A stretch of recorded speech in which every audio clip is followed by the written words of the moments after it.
O princípio ALARA, que significa tão baixo quanto razoavelmente exequível, foi apresentado pela Comissão Internacional de Proteção contra a Radiação, com o objetivo de balancear riscos e benefícios do uso da radiação nos diagnósticos.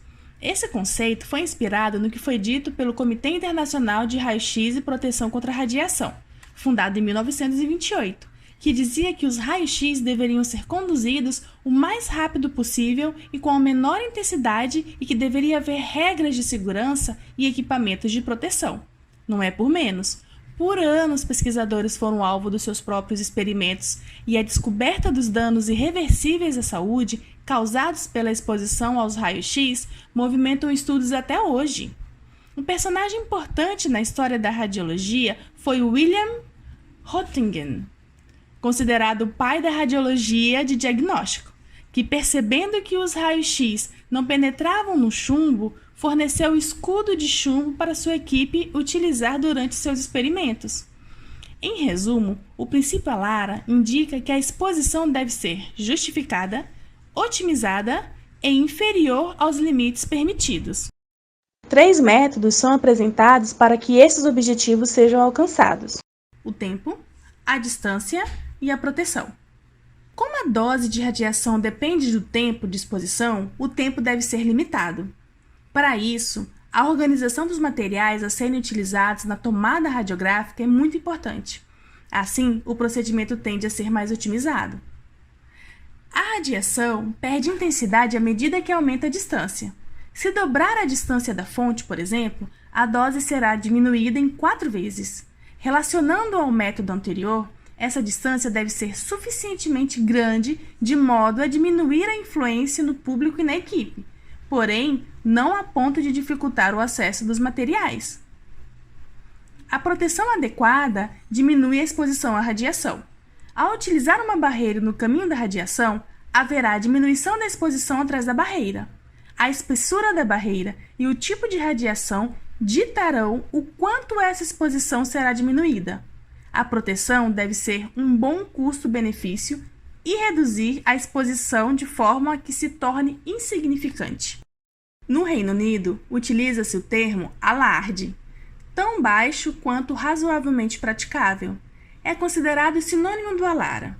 Enquanto um pode ser considerado um princípio para descrever o processo de redução de risco, o outro é considerado um princípio de otimização.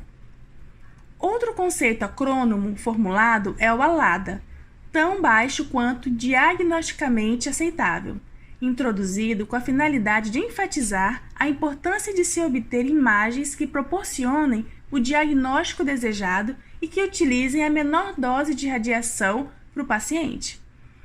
De todo modo, a lição que fica é que desde a descoberta desse método diagnóstico, pesquisadores são empenhados em difundir princípios de racionalidade da utilização do método, criando protocolos e publicando pesquisas com o objetivo de diminuir o impacto negativo de uma tomada radiográfica. Dando continuidade ao objetivo da aula, vamos discutir sobre o exame radiográfico na odontopediatria segundo os princípios ALARA e o que as evidências apresentam sobre a indicação racional desses estudos. Tendo em vista que o exame radiográfico é um exame complementar e tem como objetivo auxiliar o odontopediatra na definição de um diagnóstico mais preciso, alguns critérios para a indicação desses exames foram estabelecidos. Trouxe para vocês um quadro adaptado por Costa e colaboradores que apresenta os critérios subjetivos e informativos adaptados das recomendações da APD e da EAPD. Os critérios subjetivos podem ser obtidos através da anamnese, que são a história familiar de anomalias dentárias, dor ou trauma, avaliação pós-operatória, planejamento e avaliação do tratamento ortodôntico e auxílio em diagnósticos e doenças sistêmicas.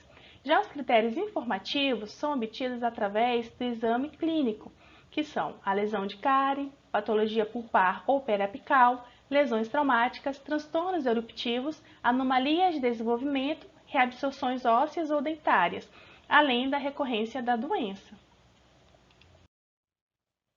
Devido aos efeitos cumulativos da exposição à radiação ionizante, que chamamos de raio-x, é de responsabilidade do profissional que vai realizar o exame minimizar de tal modo a dose da radiação recebida pelo paciente a ponto de se obter resultado e o resultado ser capaz de auxiliar no diagnóstico dessa doença pesquisada. Dessa maneira, tanto o princípio ALARA quanto o princípio ALADA são obedecidos.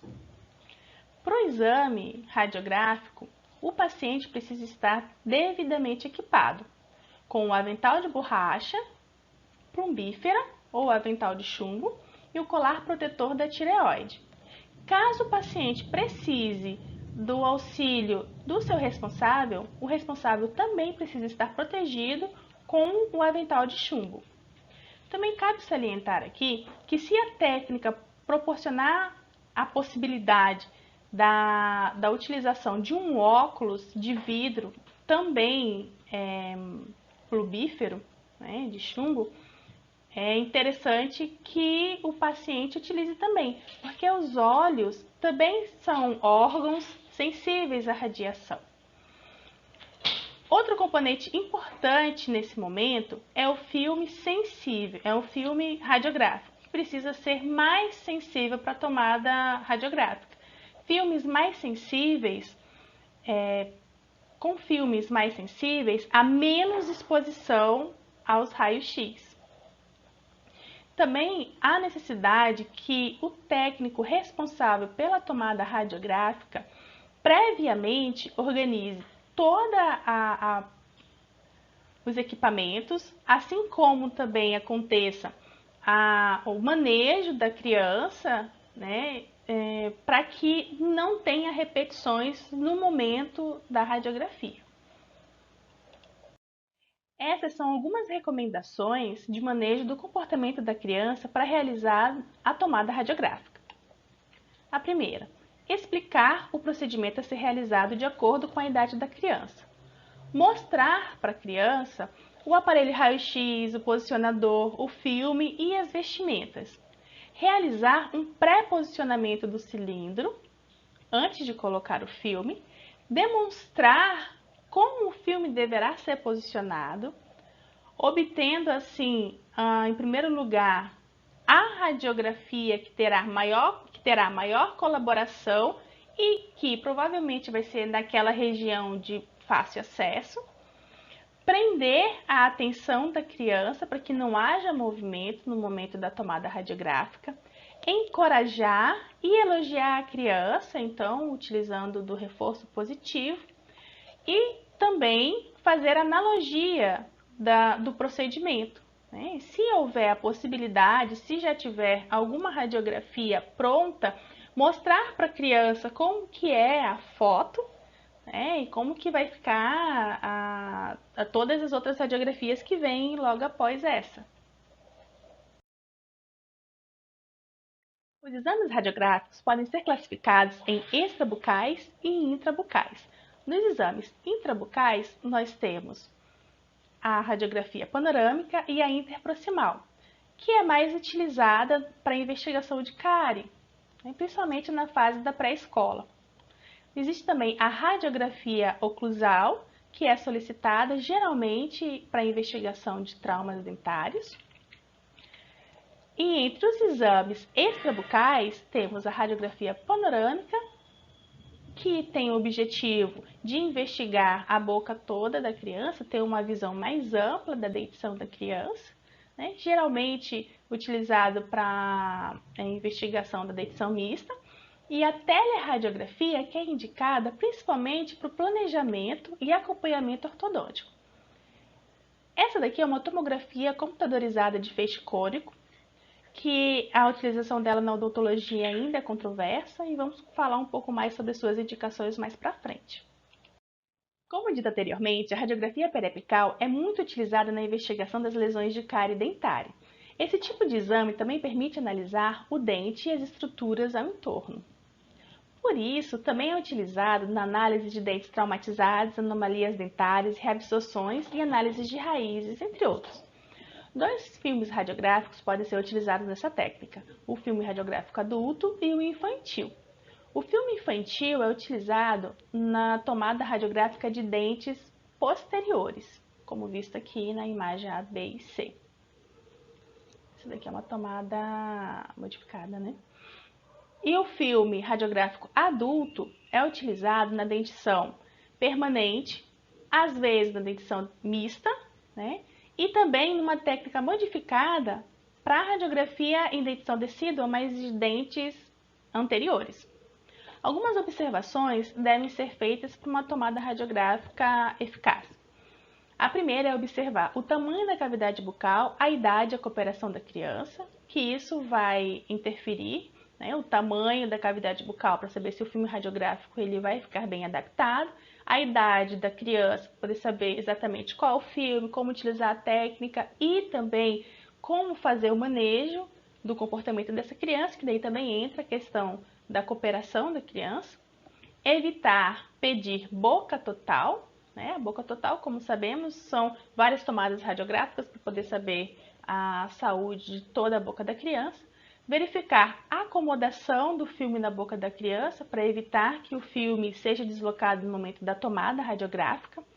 E como eu já falei e coloquei aqui nas observações, no caso da radiografia dos dentes anteriores, dos dentes descidos anteriores, utilização do filme periapical adulto no longo eixo horizontal, né? Então, da mesma forma que nós fazemos a tomada dos dentes posteriores, com o filme infantil, nós fazemos a tomada dos dentes anteriores com o filme adulto. Então, no longo eixo horizontal. Por permitir maior visualização da relação da cárie com a câmara pulpar, a radiografia interproximal é o exame de escolha de investigação, principalmente de lesões interproximais, né? Nós temos aqui na dentição, lesões oclusais e lesões reincidentes. Esse exame também permite a observação da doença periodontal e um exame mais detalhado da soalha da câmara pulpar nos molares descidos. Trouxe para vocês algumas observações, como o uso do posicionador ou adaptação da asa de mordida. Esse é o posicionador. Caso não tenha posicionador na clínica no momento da tomada radiográfica, pode-se fazer uma adaptação, né, denominada asa de mordida, que daí fica semelhante ao posicionador, né? E o feixe do raio-x sobre o plano oclusal precisa estar com uma angulação de 8 graus positivos. Além da indicação em casos de trauma dentário, a radiografia oclusal tem indicação também para pacientes com trismo, fraturas dos maxilares, fendas palatinas e a localização de corpos estranhos ou supranumerários. Permite também investigar áreas mais abrangentes da mandíbula e da maxila. A radiografia panorâmica possui algumas características interessantes, como a baixa dose de radiação, por fazer uma tomada radiográfica em uma quantidade maior de dentes, né? E por isso mesmo que é uma radiografia interessante para se obter uma visão mais abrangente e simultânea das estruturas da maxila e da mandíbula. A técnica é mais simples por ser uma técnica de tomada extrabucal. Há uma melhor aceitação pelo mesmo motivo. A análise dos diferentes estágios de dentição, da dentição pode ser realizada através da radiografia panorâmica, como nós podemos observar na imagem. Só que existem pontos negativos, né, fortes inclusive, que são as distorções e as sobreposições da imagem.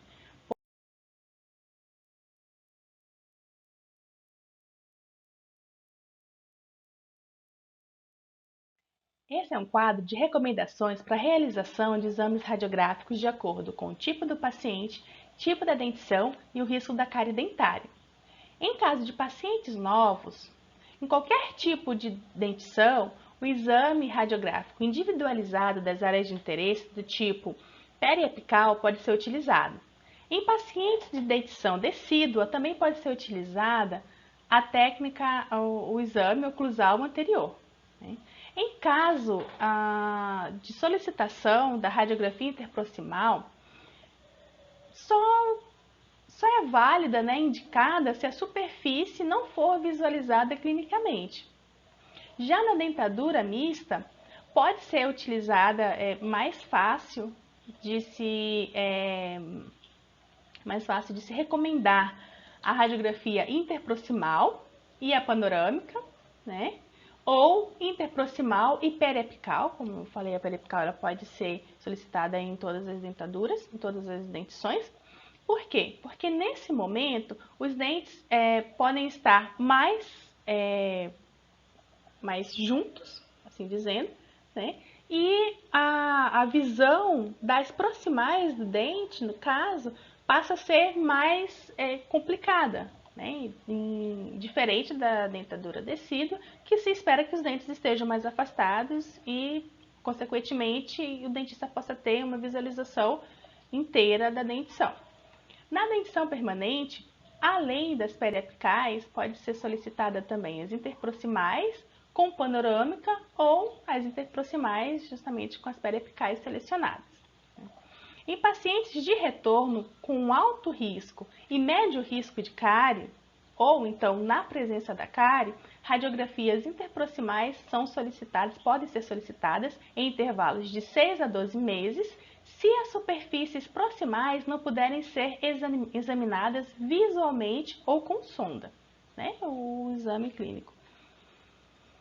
Com pacientes de retorno com baixo risco de cárie dentária ou ausência da cárie, a radiografia interproximal pode ser solicitada no intervalo de 12 a 24 meses, se as superfícies proximais não puderem ser examinadas visualmente ou com a sonda, no caso da dentição decídua ou da mista. Já na dentição permanente, o intervalo da solicitação das radiografias interproximais pode ser de 18 a 24 meses. Em pacientes de retorno e que possuem a doença periodontal, exames radiográficos individualizados da área de interesse podem ser solicitados com a radiografia periapical ou interproximal. Já em pacientes de controle de crescimento e desenvolvimento ou com tratamentos já realizados em dentadura decídua ou mista, o exame radiográfico individualizado das áreas de interesse em intervalos variando de acordo com o tratamento realizado podem ser avaliados. Já na dentição permanente, exames radiográficos individualizados da área de interesse ou a panorâmica periapical para avaliação do desenvolvimento dos terceiros molares também pode ser solicitado. A indicação da tomografia computadorizada de feixe cônico na odontopediatria ainda é um assunto sensível, por expor a criança a doses maiores de radiação. Essa técnica pode ser indicada quando tanto a radiografia panorâmica quanto a periapical não são capazes de auxiliar no diagnóstico em regiões bucomaxilofacial. Trouxe esse caso para exemplificar. As imagens A e B revelam uma alteração no primeiro quadrante da criança em região de incisivo central e lateral, impedindo a erupção dos dentes 11 e 12. Com a tomografia computadorizada, na imagem C pela vestibular, a imagem D pela palatina e a imagem E pela oclusal, pode-se perceber a presença de dentes supranumerários fusionados, o que fechou o diagnóstico desse caso. O diagnóstico de cárie dentária envolve a avaliação da doença, que é um trabalho mais abrangente e que engloba diversos fatores, e não somente as lesões, que são na realidade as sequelas decorrentes do processo de cárie. Mas nessa aula vamos tratar das lesões, pela nossa conversa que em particular é sobre o processo diagnóstico da doença. E esse processo se inicia no exame clínico ou inspeção visual, momento em que o odontopediatra avalia de forma sistemática todas as superfícies dentárias constantes na cavidade bucal da criança. É um exame importante que deve ser realizado em todas as crianças na primeira consulta e é realizado até de forma intuitiva pelo odontopediatra. No entanto, ele apresenta algumas desvantagens, como a menor sensibilidade, deixa de detectar algumas lesões de cárie, maior subjetividade, há uma baixa reprodutibilidade e a análise é mais pessoal e depende do conceito de cárie de cada profissional. E por isso tem o potencial de subtratamento da doença, aqui, ou seja, um falso negativo, onde há atividade de cárie e o dentista ignora. Quando o exame clínico é associado ao exame radiográfico, a evidência, embora presente em estudos transversais com alto risco de viés ou estudos in vitro de maior sensibilidade do diagnóstico, que no primeiro momento parece até ser uma vantagem, tanto que podemos observar na maioria dos guias de protocolos clínicos, né? Precisamos, no entanto, refletir sobre a real necessidade de tratamento de todas as lesões de cárie existentes, mesmo porque uma desvantagem apresentada pelo exame radiográfico sozinho é uma menor especificidade da doença, podendo aquela lesão estar inativa, por exemplo. Então, se o odontopediatra não conseguir fazer uma boa inspeção visual e se basear na lesão de cárie apresentada na radiografia, pode planejar um tratamento baseado em um falso positivo, né? Ou seja, um sobretratamento, né? Que é um tratamento de uma lesão onde a doença não está mais ativa. Ou pior, né? Como a radiografia é um exame em 2D, que pode haver a sobreposição de imagens, pode ser que traga ao odontopediatra, né, enfim, ao dentista, um falso diagnóstico de cárie, e quando o dentista realmente vai fazer o tratamento, o plano de tratamento já previamente organizado, ele percebe que ali não tinha cárie nenhuma.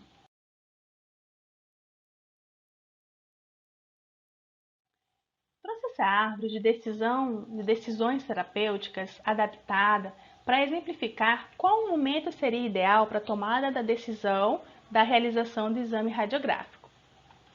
Na árvore, na original, acima da lesão ativa, existe a perspectiva, então, primeiro, do exame clínico. Né? No exame clínico, se há lesão ou não. Se não há lesão, então não há necessidade de tratamento.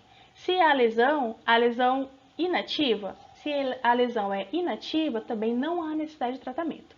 E daí, a partir daqui, é que a gente pode discutir na parte da lesão ativa. Né? Então, a pergunta é, a lesão está ativa? Há cavitação? Se sim, a cavitação é a nível de esmalte? Se for a nível de esmalte, com microcavitação em esmalte, há necessidade de um tratamento não operativo, né? Do tipo orientação de saúde bucal, de higiene bucal, né? E no máximo um selante. Em caso de cavitação presente, né? Em caso de cavitação em região de dentina, onde há uma lesão cavitada, no caso, então, né? A pergunta que deve ser feita: há envolvimento pulpar?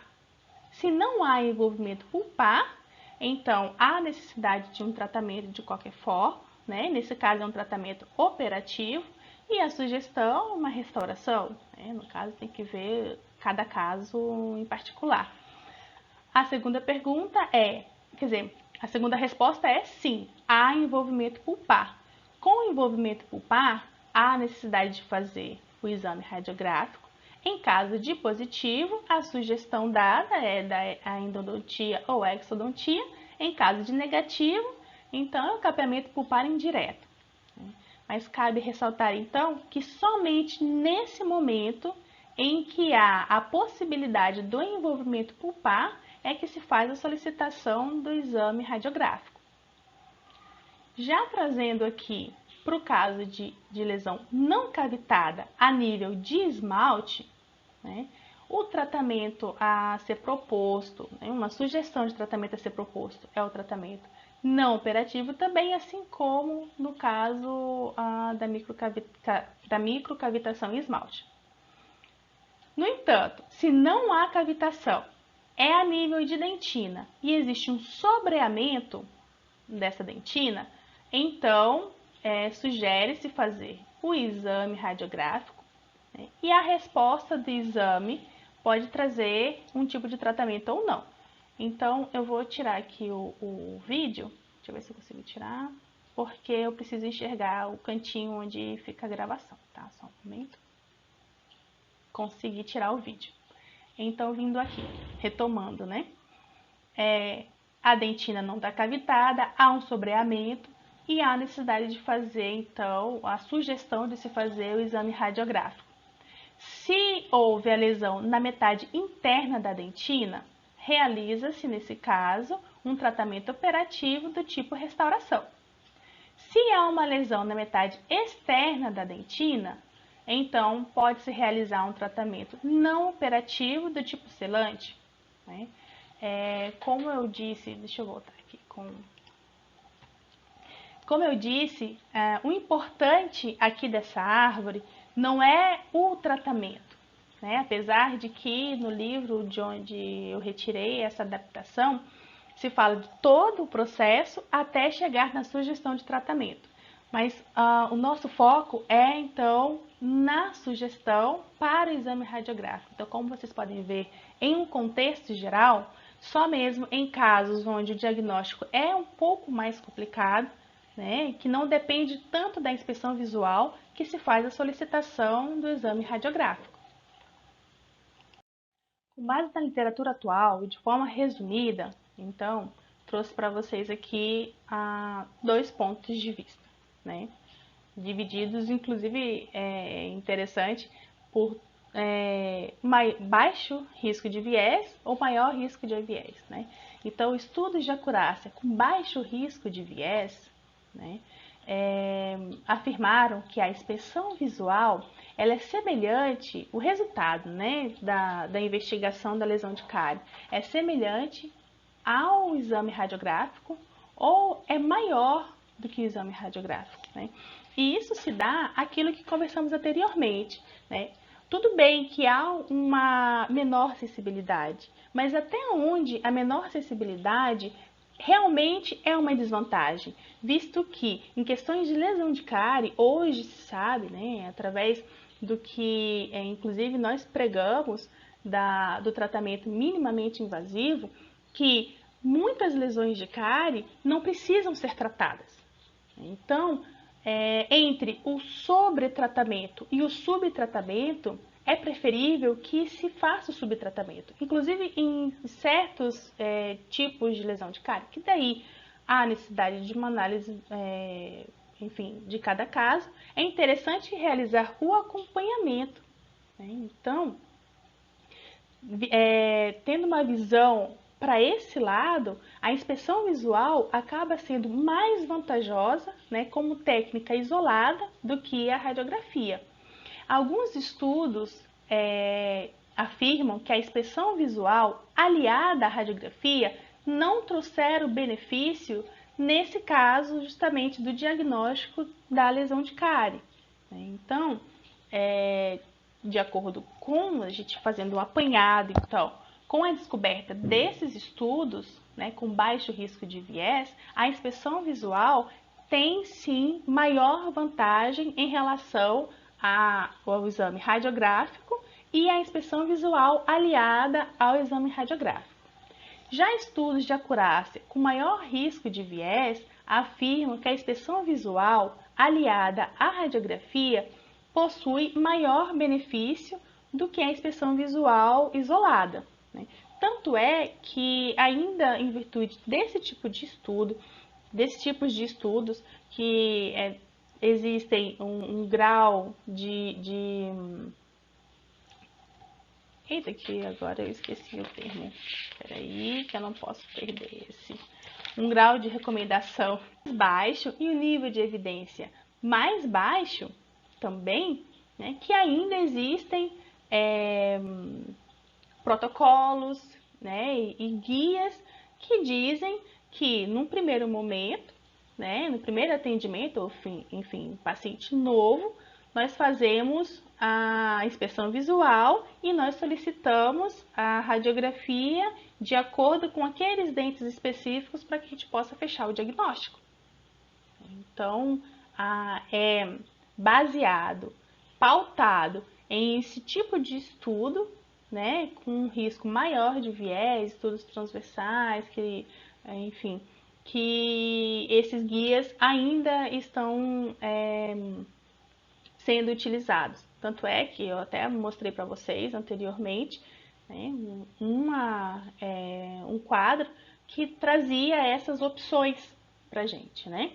E que daí a gente pode refletir a respeito realmente da utilização desse método, né? E eu tive o cuidado de colocar, de trazer aquele quadro específico, porque especificamente nele diz em todas as questões que precisa analisar, né? E realmente há necessidade sempre de analisar o caso do paciente e ver em todos os casos se não há uma forma de fazer, de fechar o diagnóstico ali com a inspeção visual, né, se realmente há necessidade da utilização do exame radiográfico para daí fazer a solicitação desse exame. Então eu trouxe um quadro, na verdade dois. O primeiro é da inspeção visual e o segundo é do exame radiográfico, que vai deixar um pouquinho mais ilustrativo tudo que conversamos, né, em questões de evidência. Esse quadro ele traz a recomendação, o grau de recomendação e o nível de evidência dos pontos principais que estudamos. Então, na inspeção visual, qual é o nível de evidência para acurácia? O nível de evidência é B, que quer dizer que os estudos encontrados foram do tipo meta-análise menos robusta, único estudo randomizado ou estudos não randomizados do tipo observacionais. Inclusive, no livro tem ali entre parênteses, a maioria dos estudos foram estudos observacionais, né, com pequenas exceções que foram encontrados estudos randomizados, né? Mas um estudo randomizado, ou até mesmo consta, trouxeram para que pudessem embasar melhor as evidências, né? Estudos que ainda nem foram publicados, né? Teses que trouxeram algum tipo de resultado interessante, mas que ainda não foi publicado. Então, o benefício do uso do método também tem o nível de evidência 1, e ambos têm o grau de recomendação, quer dizer, tem o nível de evidência B, e ambos têm o grau de recomendação 1. O que quer dizer esse grau de recomendação 1? Que a evidência é conclusiva, ou há um consenso geral de que o método ele é seguro ou eficaz. No caso desses três últimos pontos, nós não aprofundamos muito, porque não era o objetivo da aula, né? Mas de qualquer forma é interessante trazer para vocês nesse momento, que é sobre o benefício da detecção precoce da lesão, né? Que traz um grau de recomendação 2A. O que isso significa? Há um peso ou evidência ou opinião a favor do procedimento, e o nível de evidência é C. Provavelmente o grau de recomendação é baixo pelo baixo nível de evidência encontrado, né? O que quer dizer nível de evidência C? Que essa recomendação, enfim, essa evidência, ela veio através de opiniões consensuais de especialistas.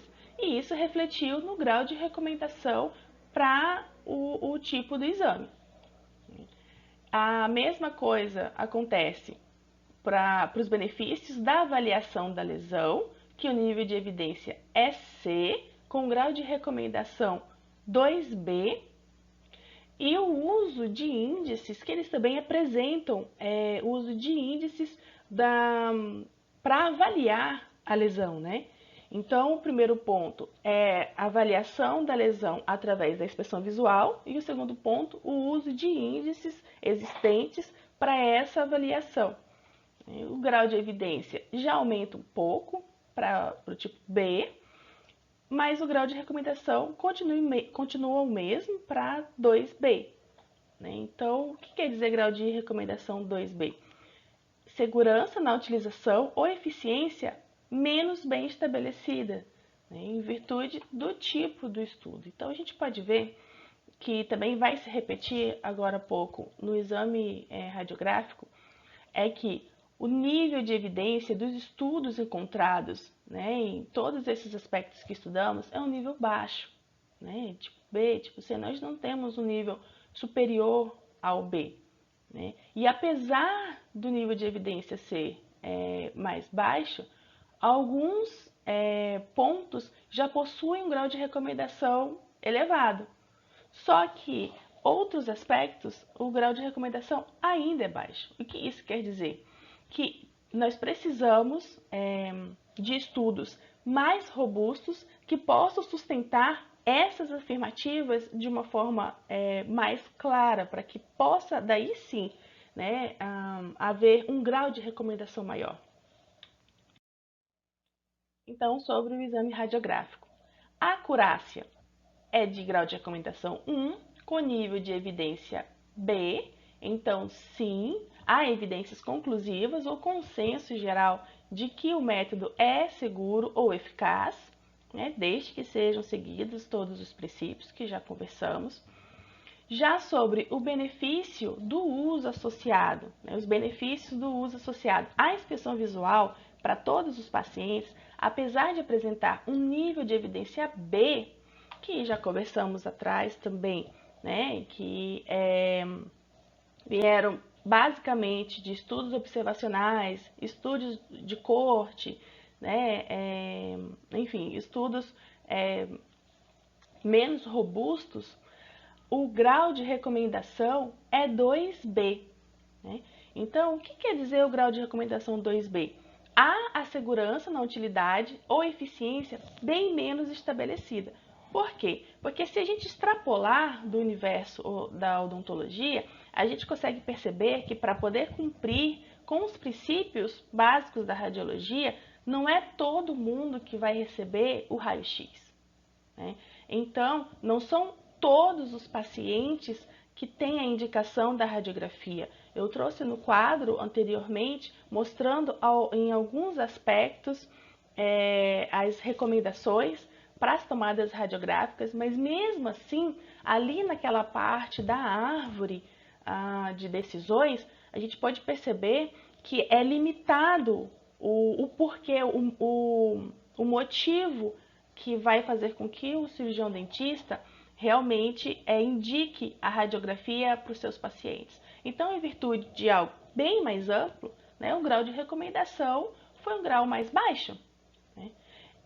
O benefício para o uso em caso de dúvidas sobre o melhor tratamento, então, se caso é o melhor tratamento, o exame radiográfico, o grau de recomendação é 2A e o nível de evidência é baixo. Né? O nível de evidência ele veio de opiniões consensuais de especialistas. Né?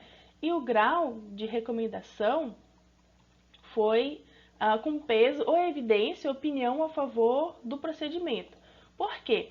Porque daí ele vem contra, né, ao encontro desse segundo ponto que conversamos. Então, sim, caso há necessidade que o cirurgião dentista, né, o odontopediatra, ele finalize um diagnóstico de uma forma mais precisa, então ele faz a tomada radiográfica. Então, há um benefício, né, apesar do nível de evidência ser baixo, há a perspectiva de que esse benefício seja real, né? Então, o uso do exame radiográfico, como outros métodos complementares para a detecção de cárie, já tem um grau de evidência baixo, grau de evidência 3. O que significa o grau de evidência 3? Há evidências ou consensos de que não é seguro ou eficaz esse método, né? O que isso significa em questões básicas, também já conversadas anteriormente? É que nós já sabemos que o exame radiográfico sozinho pode trazer um diagnóstico forçado da lesão de cárie, né, da doença cárie. Então, assim, a lesão pode existir, só que se a doença está estagnada, não há necessidade de tratamento. Ou até mesmo em virtude das próprias limitações do método, já que é um método 2D, né? Então, pode haver sobreposições de imagem e essa sobreposição de imagem pode confundir o dentista, né? O odontopediatra, que pode imaginar que ali existe uma cárie que não existe, né? Que foi só uma questão mesmo da radiografia, né? Que fez aquele sombreamento. Então, apesar de tudo isso que eu estou conversando, o grau de evidência ainda é um grau de evidência não é tão baixo, né? Mas é um grau de evidência baseado em estudos observacionais ou meta-análise, enfim, como conversamos também. O que tudo isso, né, como eu já falei, traz para a gente, né, para a nossa realidade, é que nós temos, então, métodos que são utilizados, baseados em princípios que estão aí para que a radiografia ela não traga tanto malefício, então que o benefício se sobreponha aos prejuízos, só que em nível de evidência, a odontopediatria, enfim, a odontologia em geral, ela ainda é carente. Então, existem estudos sim, mas são estudos mais fracos, estudos fortes que podem trazer uma segurança de recomendação, ainda precisam ser produzidos. Concluo nossa aula, então, né, reafirmando que o exame clínico sozinho é uma boa ferramenta da detecção da cárie dentária. A associação entre a inspeção visual e o exame radiográfico deve ser executada em casos específicos de auxílio em um diagnóstico mais preciso e que os princípios ALARA são importantes para a tomada das decisões radiográficas mais seguras.